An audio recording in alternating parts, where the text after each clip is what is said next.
We're going to be talking with GenAI 5 editing phases and effective prompts. Now, number one is understanding your audience. You heard me say it before. Before you even use GenAI for editing, explore your audience, their preferences, language style, cultural nuances. We're going to talk about a few prompts in a bit.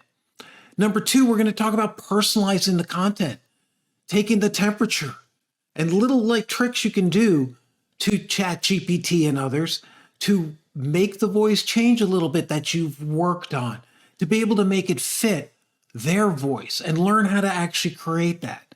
Because number three, we want to create an emotional connection. And I use ChatGPT to actually create and challenge our narratives, not just to say yes, but to actually be an editor who challenges your way of thinking and is invited by prompt to do this. And once you get these down, I can go in and just take these prompts and run any piece of content I have through ChatGPT or others.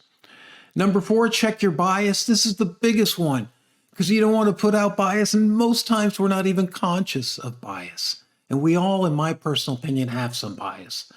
How great to have ChatGPT and generative AI be allowed to give us feedback on what might be biased so we're aware. And then feedback-driven editing, how we get the audience to participate just like you are, listening to this podcast. And if you're smart, go to the webpage.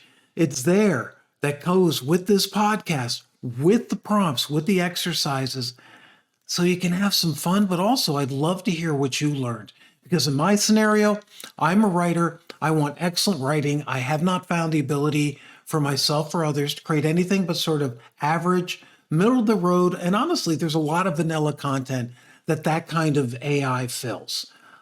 There's a lot of questions about it, plus you cannot copyright it. That's not saying against it, just currently that's what it is. Anyone can take it. And for most who are using it, that doesn't matter. For me, I want to take 2,000 words that I've written, worked up, and then put it through the blender of prompts to be able to challenge the tone, challenge my audience, get me to actually look a little bit closer at who I'm actually talking to. So this is more of a writing process.